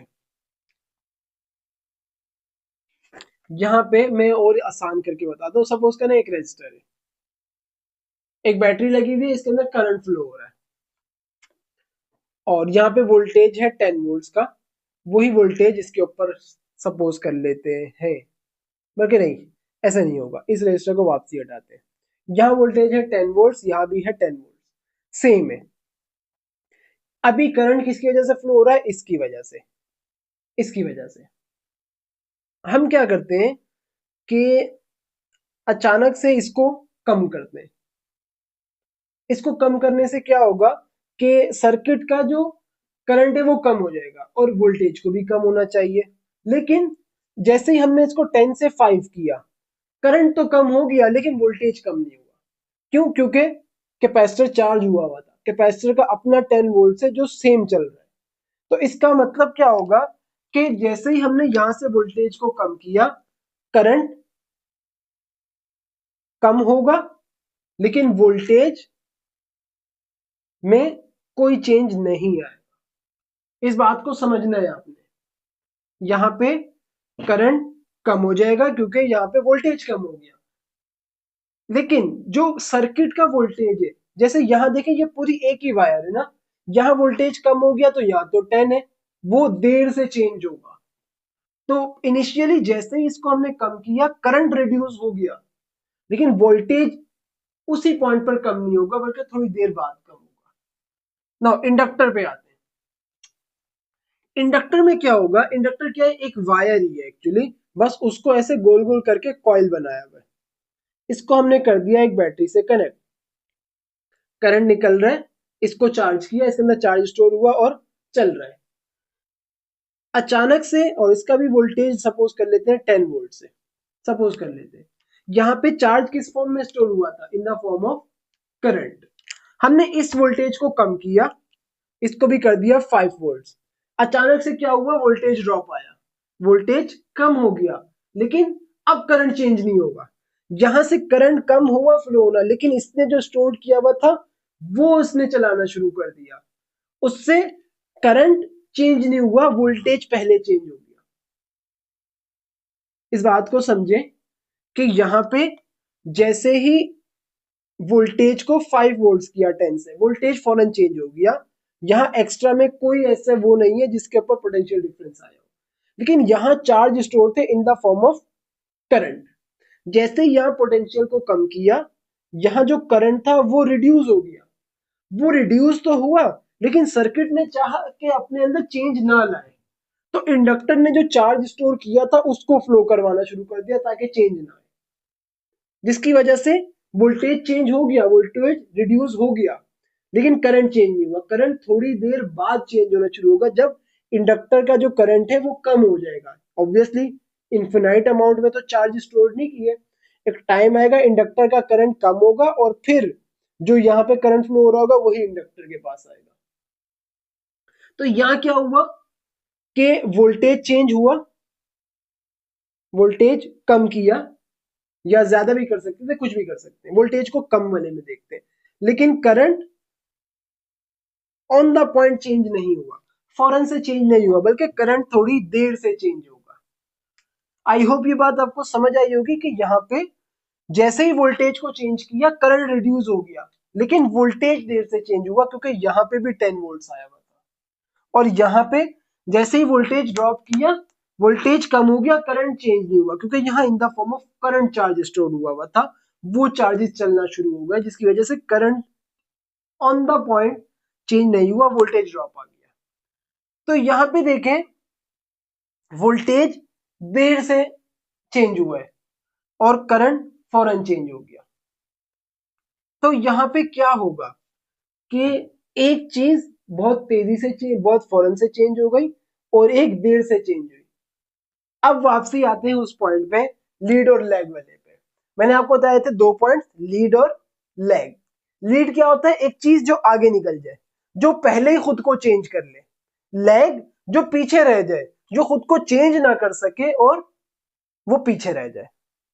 ऐसा ही है ना कि लीड जो फौरन से एक पर्सन जो खुद को चेंज कर ले, ज्यादा तेजी से चेंज करे, वो लीड करेगा, और जो खुद को चेंज नहीं करेगा वो लैग करेगा। तो यहाँ पे किस चीज ने खुद को फौरन से चेंज कर लिया, करंट ने, वोल्टेज चेंज नहीं हुआ। तो जब यहाँ पे क्या होता है कि जो करंट है, एक कैपेसिटिव सर्किट में करंट लीड करता है और वोल्टेज लैग करता है। इस बात को मैं भी समझाऊंगा इसका क्या मतलब है। वैसे अभी पहले देखे, करंट क्या हुआ, फौरन से चेंज हो गया, करंट आगे निकल गया। इसको ये नहीं समझे कि वोल्टेज लैग कर गया, वोल्टेज क्योंकि देर से चेंज हुआ है, करंट फौरन से चेंज हो गया था, तो करंट चेंज होके आगे निकल गया, लीड किया, वोल्टेज लैग कर गया। यहां पे वोल्टेज फौरन से चेंज हो गया था इंडक्टिव सर्किट में, तो वोल्टेज क्या हुआ, लीड कर गया, वोल्टेज फौरन चेंज हुआ था, वोल्टेज लीड कर गया और करंट लैग कर गया, करंट चेंज नहीं हुआ जिसकी वजह से पीछे रह गया वो। अब मैं आपको इसके ऊपर समझाता हूँ कि लीड लैग एक्चुअली होता क्या है। अभी बस इसको इस तरह से समझे कि करंट फौरन चेंज हुआ था जिसकी वजह से वो लीड कर गया, वोल्टेज देर से चेंज हुआ जिसकी वजह से वो लैग कर गया। अब इसका ग्राफ मैं आपको यहाँ समझाता हूँ, यहाँ वहां जगह नहीं है। जो करंट और वोल्टेजेस है, हम एसी वोल्टेज की बात करेंगे। जितने भी सोर्सेज बनाए हैं मैंने डीसी बना दिए, इनको एसी सोर्स सपोज कर ले, एसी करंट में बात कर रहे हैं हम, सही। अल्टरनेटिंग करंट के फॉर्म में बात कर रहे हैं। जो अल्टरनेटिंग करंट है वो किस तरह से चलता है, मैंने यहां बनाया था, ये रहा। और इस वेव को बोलते हैं sinusoidal wave, sinusoidal wave. Actually जो आप साइन का फंक्शन पढ़ते हो, जो साइन थीटा है, ये वही है। साइन जीरो क्या होता है, जीरो। फिर साइन 90 पे उसकी वैल्यू, ये 90 डिग्री पे वैल्यू मैक्सिमम होती है। फिर साइन 180 पे फिर जीरो हो जाती है। एक्चुअली एंगल के ऊपर चल रही है वेव, और इसको बोलते हैं साइनोसॉइडल वेव। यही वेव होती है जो एसी करंट और एसी वोल्टेज फॉलो करते हैं। एसी अल्टरनेटिंग करंट भी इसको फॉलो करते हैं, अल्टरनेटिंग वोल्टेज भी इसी को फॉलो करते हैं। मैंने बताया था क्या होता है करंट में, कि अल्टरनेटिंग करंट में पहले वो पॉजिटिव एक तरफ से निकलेगा, दूसरी तरफ जाएगा, फिर दूसरी तरफ से वापसी आएगा, फिर ऐसे चलता रहेगा। तो यहाँ पे क्या हुआ कि अगर मैं इसको ऐसे बनाऊं, इसकी फॉर्म में, करंट और वोल्टेज की फॉर्म में, हम एक ग्राफ बना लेते हैं, इससे बना लेते हैं।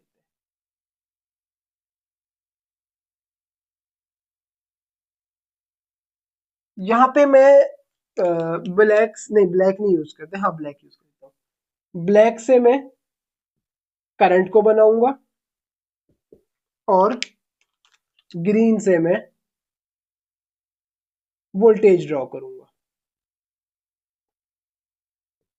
सबसे पहले कैपेसिटर देखते हैं, फिर इंडक्टर पे आएंगे। कैपेसिटर में क्या था, करंट लीड कर गया, करंट आगे निकल गया, वोल्टेज लैग कर गया। इनिशियली, बिल्कुल इनिशियली हमारे पास होना क्या चाहिए था, कुछ रेस कर लेते हैं, इसको रेस कर देते हैं, या चले छोड़े। इनिशियली क्या हो रहा था कि सपोज करें ये करंट जा रहा है ऐसे पहले, तो सेम इसी के साथ साथ बिल्कुल इसी के ऊपर वोल्टेज चल रहा था, दोनों एक साथ चल रहे थे, सही। इनिशियली जहां पे एक कैपेसिटर आ गया, कैपेसिटर क्या करते हैं, करंट को लीड करवाता है, वोल्टेज लैग कर जाता है।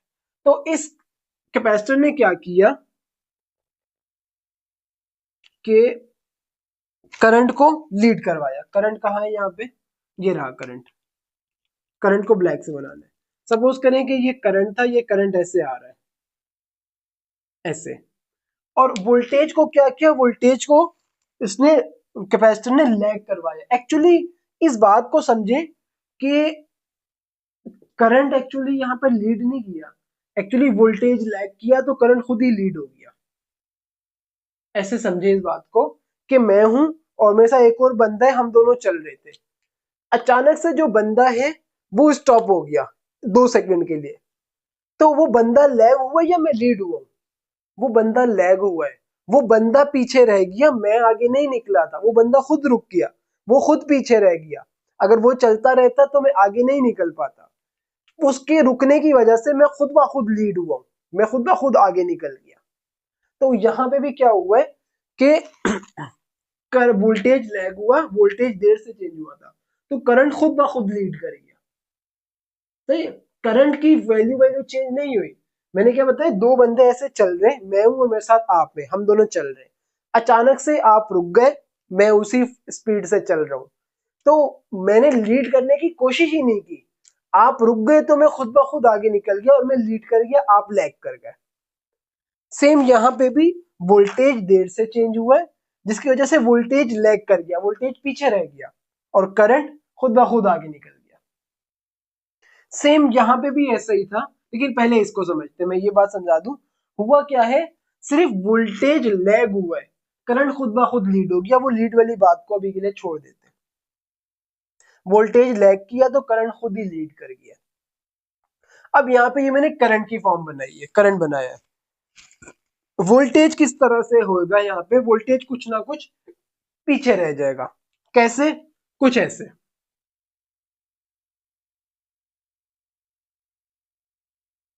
वोल्टेज इससे थोड़ा सा पीछे चल रहा होगा इस तरह से। तो ये बात अभी आप समझ लें, बस इतनी। ये किसके लिए बनाया है मैंने? कैपेसिटिव सर्किट के लिए।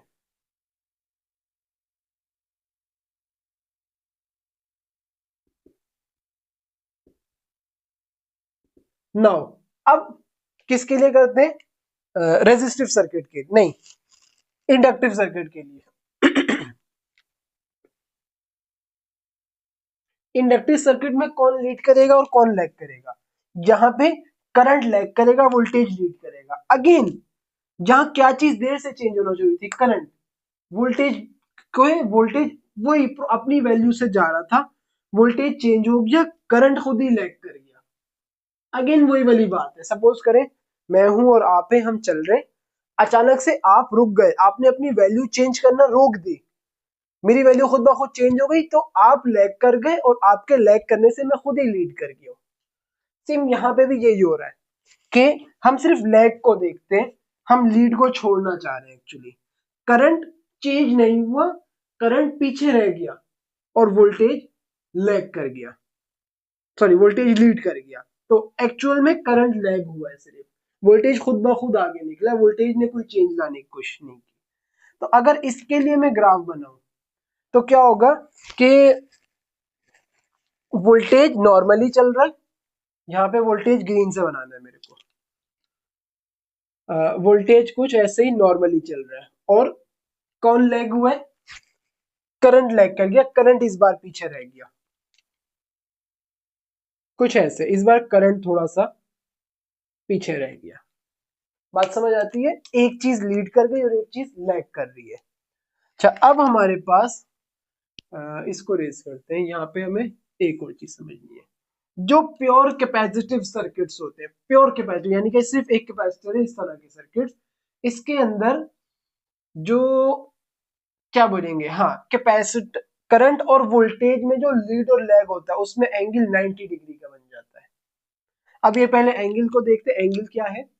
सपोज करें ये ग्राफ हमारा बन रहा है, वैसे आपने ये शायद मैथमेटिक्स में पढ़ लिया हो अब तक। होता क्या है कि यहाँ पे एंगल 0 डिग्री, पीक जब आती है फर्स्ट पीक, यहाँ एंगल हो जाता है 90 डिग्री, फिर 180 डिग्री, फिर 270, फिर 360, इस तरह से चल रहा होता है। अगेन फिर 90 डिग्री बढ़ेगा 450, फिर 540, इस तरह से एंगल चल रहा होता है। प्योर कैपेसिटिव सर्किट में करंट और वोल्टेज में जो डिफरेंस है एंगल का, वो 90 डिग्री आ जाता है, और उसको हम बोलते हैं फेज डिफरेंस। ये फेज डिफरेंस आपने पढ़ा हुआ है वर्ड। तो कैपेसिटिव सर्किट के लिए, प्योर कैपेसिटिव सर्किट के लिए, अगर मैं करंट और वोल्टेज का ग्राफ एक साथ बनाऊं तो कैसा बन जाएगा? ये करंट को हमने बनाया था, नहीं, यहाँ पे कैपेसिटिव वाले के लिए करंट को ब्लैक से बनाया था, और ये हमारी सपोज करें ये रही करंट। कैसे बनाऊं? ऐसे बनाया था। ये हमारी है करंट, किसके लिए? कैपेसिटिव सर्किट के लिए। और कैपेसिटिव सर्किट में लैग क्या करता है? वोल्टेज लैग करता है। और प्योर कैपेसिटिव सर्किट में उल्टा हो जाता है बिल्कुल। प्योर कैपेसिटिव सर्किट में जो वोल्टेज है वो इसका अपोजिट चल रहा होगा, ऐसे, या नहीं, ऐसे नहीं, 90 डिग्री का चेंज आएगा ना। ये ऐसे है तो ये ऐसे चलेगा। कुछ ऐसे चल रहा होगा। यहाँ पे देखे डिफरेंस कितना आ गया, यहाँ पे ये जीरो, यहाँ पे ये जीरो, और इस पीक पे एंगल क्या आ रहा था? 90 डिग्री। तो जो फेज डिफरेंस है वो 90 डिग्री का हो जाता है करंट और वोल्टेज में। हमारे पास ब्लैक वाला करंट है, ये ब्लैक करंट है, और ग्रीन वाला वोल्टेज है।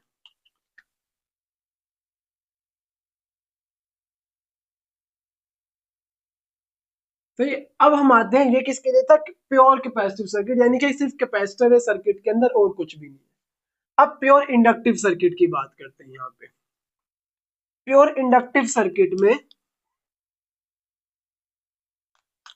बस समझे कि ये बात खत्म होने ही वाली है कि यहाँ मैं समझा रखा हूँ। ऑब्वियसली थोड़ा मुश्किल होगा क्योंकि ये वाला एमसीक्यू बिल्कुल ही डिफरेंट है। ये वाला एमसीक्यू आपके लेवल का था ही नहीं, लेकिन समझाना है तो समझा देते हैं, आपको समझने वाला बनना है बस। इंडक्टिव सर्किट में क्या होता है कि जो करंट है वो लैग कर जाता है। अब क्या होगा, करंट लैग करेगा, वोल्टेज लीड करेगा। सपोज करते हैं कि एक मिनट, इसको अगर मैं देखूं, इसमें हमारे पास करंट ने वोल्टेज ने लैग करना था, वोल्टेज पीछे रह गया। अच्छा, वोल्टेज को मैं थोड़ा सा ऐसे बनाता हूँ, हाँ वोल्टेज पीछे रह गया है। आप देखेंगे इसको मैं थोड़ा सा यहाँ ले आता हूँ ग्राफ को ठीक करने के लिए, ताकि 90 डिग्री का डिफरेंस रहे। वोल्टेज पीछे है और करंट आगे निकला हुआ है। अच्छा, अब इंडक्टिव में करंट को उसी जगह से बनाते हैं, यहीं से बनाया तो, क्योंकि हम सिर्फ समझने के लिए कर रहे हैं, तो कहीं से भी बना ले उससे फर्क नहीं पड़ेगा। तो ये आ गया हमारा करंट। और इंडक्टिव सर्किट में करंट को लैग करना है, वोल्टेज को लीड करना है। तो वोल्टेज लीड कैसे करेगा, वोल्टेज कुछ ऐसे लीड करेगा कि वोल्टेज इससे आगे निकला हुआ है, करंट पीछे है, वोल्टेज आगे निकला हुआ है इससे। यहाँ पे जो करंट है, एक मिनट लिख लेते हैं, यहाँ पे करंट लीड कर रहा है और वोल्टेज लैग हुआ है। यहाँ इसका अपोजिट होगा, यहाँ देखिए ग्रीन वाला हमने लिखा था वोल्टेज, यहाँ पे वोल्टेज लीड कर रहा है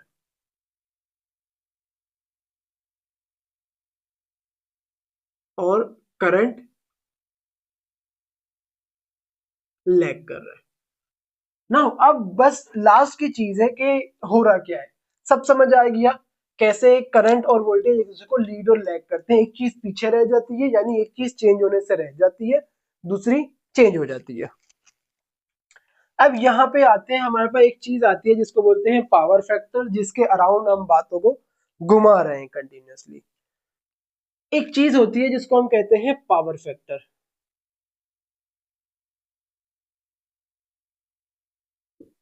पावर फैक्टर क्या होता है कि सपोज करें हमने एक सोर्स से, बैटरी या एसी सोर्स कुछ भी है, उससे हमने किसी चीज को एनर्जी देना शुरू की, इलेक्ट्रिकल एनर्जी यानी वोल्टेज या करंट प्रोवाइड करना शुरू की है। उसमें जो एनर्जी होगी वो कितनी एनर्जी यूजफुल वर्क में कन्वर्ट होती है, उसको हम कहते हैं पावर फैक्टर। और ये परसेंटेज में आता है। जैसे सपोज करें कि मेरे पास एक बैटरी थी, उससे मैंने फैन को लगाया और फैन को चलाना शुरू कर दिया। उसमें जो बैटरी थी उसके अंदर सपोज करें 100 जूल ऑफ एनर्जी थी, तो सारी की सारी जब फैन घूमा तो वो मैकेनिकल एनर्जी में कन्वर्ट हो रही है। इसका मतलब इलेक्ट्रिकल एनर्जी मैकेनिकल में जा रही है, बट फैन का जो सेंटर का पोर्शन है वो हीट अप होना शुरू हो जाता है। तो इसका मतलब जो भी इलेक्ट्रिकल एनर्जी थी सारी मैकेनिकल में नहीं गई, कुछ ना कुछ हीट एनर्जी की फॉर्म में जाया हो गई। ऐसा हो सकता है हमारे पास 100 जूल एनर्जी थी, 90 जूल से फैन चल के मैकेनिकल एनर्जी में कन्वर्ट हो गया और 10 जूल हीट की फॉर्म में जाया हो गई। तो इट मींस अगर मैं ये बात करता हूँ, कह रहा हूँ कि 100 जूल 100 जूल एनर्जी थी, जिसमें से 90 जूल यूज हो गई और 10 जूल जाया हो गई, तो कितने परसेंट एनर्जी यूज हुई, 90%। 10% जाया हो गई, तो हमारा जो पावर फैक्टर होगा वो 90% हो जाएगा। सपोज करते हैं 50% यूज हुई, 50% जाया हो गई, तो हमारा पावर फैक्टर 50% हो जाएगा। यानी कि जो भी एनर्जी है उसमें से कितनी एनर्जी को हम यूज कर पा रहे हैं वो हमारे कहलाएगी power factor, but in terms of percentage आता है ये।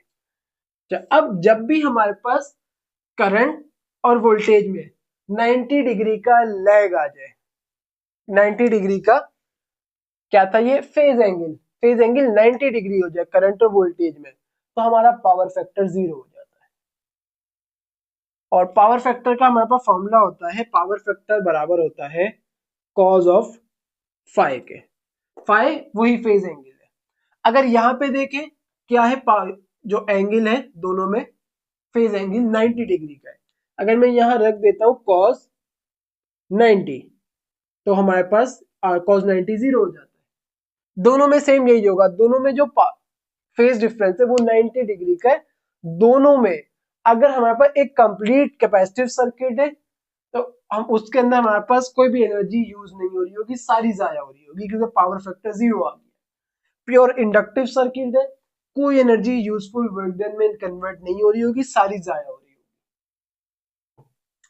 अच्छा, सब फिर अगर cos 90 है यानी 90 डिग्री का लैग है तो सारी की सारी एनर्जी जाया हो रही है।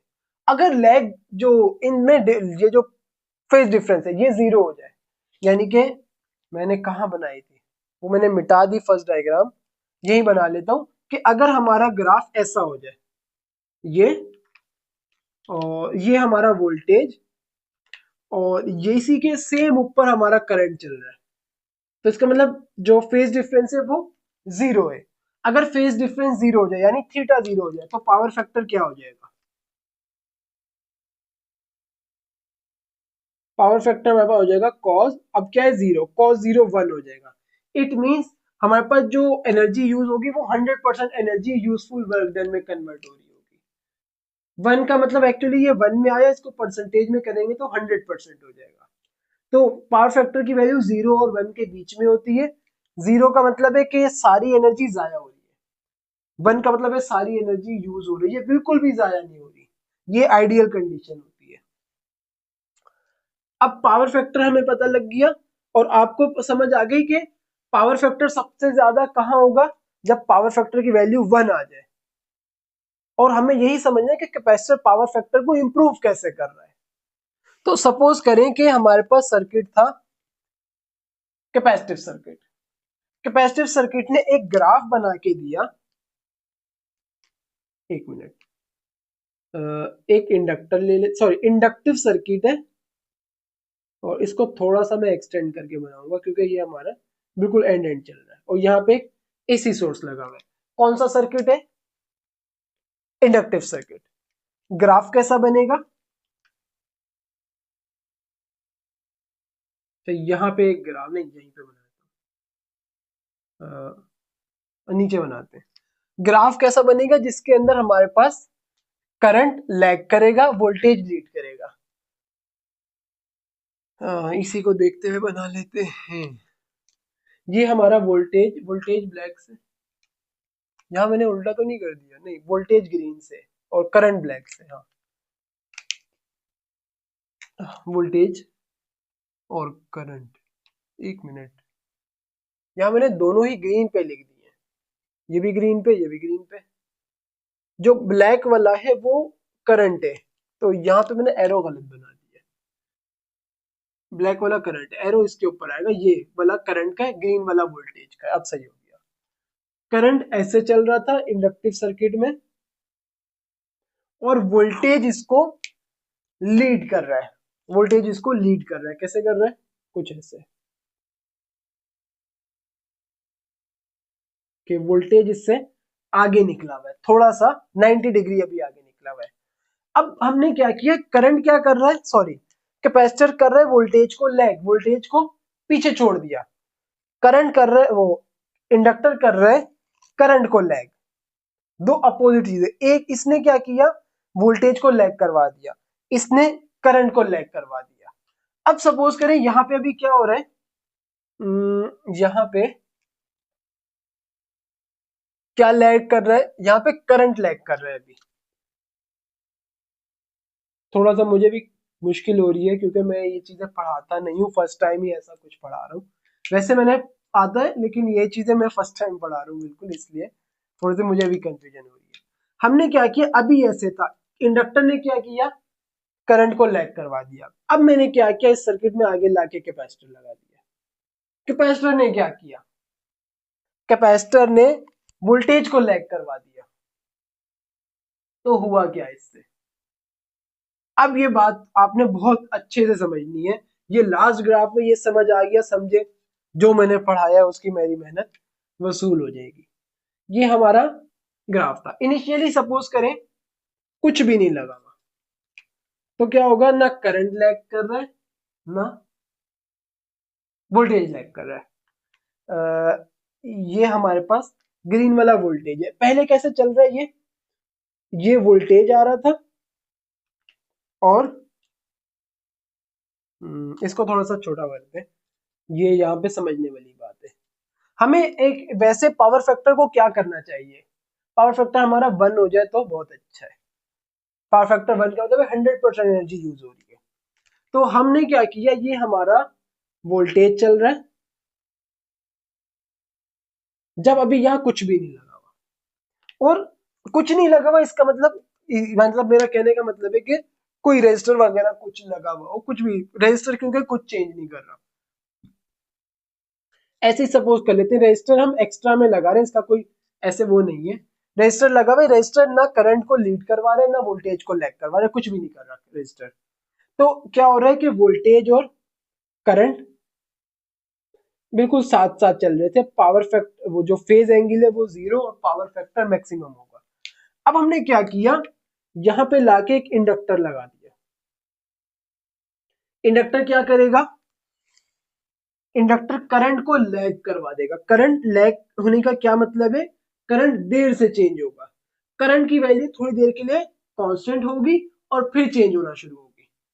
अच्छा, इससे क्या होगा कि वोल्टेज तो चेंज नहीं हो रहा, वोल्टेज वाला ग्राफ सेम चलता रहेगा, जो ग्रीन वाला ग्राफ है वोल्टेज का वो सेम चल रहा है, वोल्टेज में कोई फर्क नहीं आया। लेकिन इंडक्टर की वजह से जो करंट है वो लैग कर गया था ना, करंट की वैल्यू देर से चेंज होगी।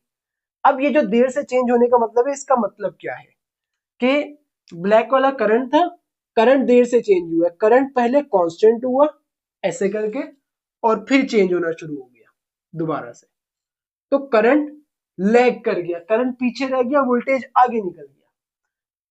अब हमने क्या किया, अब हमने ये किया, अच्छा इसको मैं एक और वो बनाया था ताकि ये थोड़ा और समझ आए आपको, इसको मैं यहां तक लेके आ रहा हूं, सही है।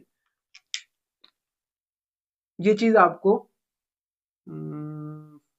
ये चले इधर ही रखते हैं, समझ आने वाली वो कंडीशन में अप्लाई करो। इनिशियली कोई लीड लैग नहीं था, इंडक्टर लगाया तो क्या हुआ, करंट देर से चेंज हुआ है, करंट लीड कर गया, वोल्टेज लैग कर नहीं, करंट लैग कर गया, वोल्टेज आगे निकल गया क्योंकि वोल्टेज पहले ही चेंज हो गया था। अब मैंने क्या किया, आगे ही लाके एक कैपेसिटर लगा दिया। इस कैपेसिटर ने क्या किया, कैपेसिटर क्या करेगा, वोल्टेज को लैग करवा देगा। इसका मतलब वोल्टेज अब देर से चेंज होगा, तो वोल्टेज की वैल्यू अचानक से कांस्टेंट हुई या रुके, इसको छोड़े, पहले हम करंट को मना नहीं, वोल्टेज ब्लैक वाला करंट है, करंट को पर फर्क नहीं आया, जब वोल्टेज लैग करेगा, जो करंट है वो एज इट इज चलता रहा जैसे चल रहा था, सही है। और वोल्टेज लैग कर गया, वोल्टेज की वैल्यू कांस्टेंट हुई और फिर वैसे ही चलना शुरू हो गई। तो देखिए कैपेसिटर ने आके क्या किया, हमारा एक सर्किट था जिसमें कुछ भी नहीं था, पावर फैक्टर 0 था, इंडक्टर आया उसने पावर फैक्टर को खराब कर दिया बीच में से। पावर फैक्टर को खराब कैसे किया कि उसने फेज एंगल बढ़ा दिया। अब कैपेसिटर आया उसने पावर फैक्टर को इंप्रूव कर दिया, और यही तो हम चाह रहे थे कि कैपेसिटर कैसे पावर फैक्टर को इंप्रूव करता है। तो कैपेसिटर ने कर दिया पावर फैक्टर इंप्रूव, कैसे, फेज एंगल को वापसी खत्म कर दिया। जो इंडक्टर ने फेज एंगल बना दिया था यहाँ पे, वो कैपेसिटर ने आके खत्म कर दिया, फेज एंगल को वापसी रिड्यूस करवाया और पावर फैक्टर इंप्रूव हो गया हमारा। तो ये ओवरऑल जो मैं समझाना चाह रहा था इसमें वो ये था। आई होप आपको समझ आया होगा, थोड़ा सा मुश्किल है लेकिन अगर आप समझ लें तो ऑनेस्टली आपको बहुत खुशी होगी, जितनी खुशी आपको अभी मेरे चेहरे पे नजर आ रही है कि मैंने इसको बहुत, मुझे लगता है मैंने बहुत अच्छे से डिलीवर कर दिया है इसको। और थोड़ा सा मुश्किल होगा समझना आपके लिए, लेकिन देखिए समझना तो पड़ेगा, अगर मैं समझ सकता हूँ तो आप भी समझ सकते हैं, क्योंकि मेरे पास भी वही ब्रेन है जो आपके पास है। जिस तरह मैं ऑनेस्टली मैं बताऊं कि मुझे ऐसे नहीं पढ़ाया गया, बल्कि मैंने चीजों को खुद से पढ़ के सीखा है, तो आपको पढ़ाया जा रहा है, आप इसको इजीली समझ सकते हैं। सिंपल क्या हो रहा है, करंट नॉर्मली आ रहा था, इंडक्टर ने आके फेज एंगल बढ़ा दिया जिससे पावर फैक्टर खराब हो गया हमारा, कैपेसिटर आया, कैपेसिटर ने पावर फैक्टर इंप्रूव कर दिया। कैसे किया, फेज एंगल को खत्म करके। तो ये हमारे पास होता है, इस तरह से कैपेसिटर पावर फैक्टर को इम्प्रूव करता है। तो आई होप आपको लेक्चर समझ आया होगा। आज का लेक्चर यहीं पे एंड करते हैं। अल्लाह हाफिज।